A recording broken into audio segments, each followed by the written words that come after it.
अरे तू कब आई? मैं तुझे तब से आवाज दे रही, तुझे सुनाई नहीं दे रहा? मैं सर क्या सर सर करूं? सर पढ़ाई की टेंशन, करियर की टेंशन में क्या करूं?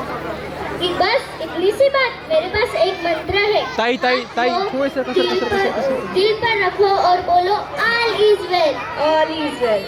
ऑल नहीं, all is well. All is well, all. Life में टेंशन चाहे कितनी भी हो, एग्जाम का डर हो या करियर की फिक्र, बस एक मंत्र है जो सब ठीक कर देता है। बिल्कुल, दिल को बहलाना पड़ता, हाथ सीने पर बस कहना पड़ता ऑल इज वेल। क्योंकि अगर दिल मान ले कि सब ठीक है तो बड़ी से बड़ी मुश्किल भी छोटी लगती है।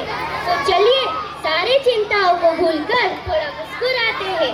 इस महफिल में जोश भरने और आपको ठिकाने आ रहे हमारे कलाकार इस सुपर हिट गाने के साथ। सो गेट रेडी और साथ में बोलिए all is well, all is well. तो जोर से बोलिए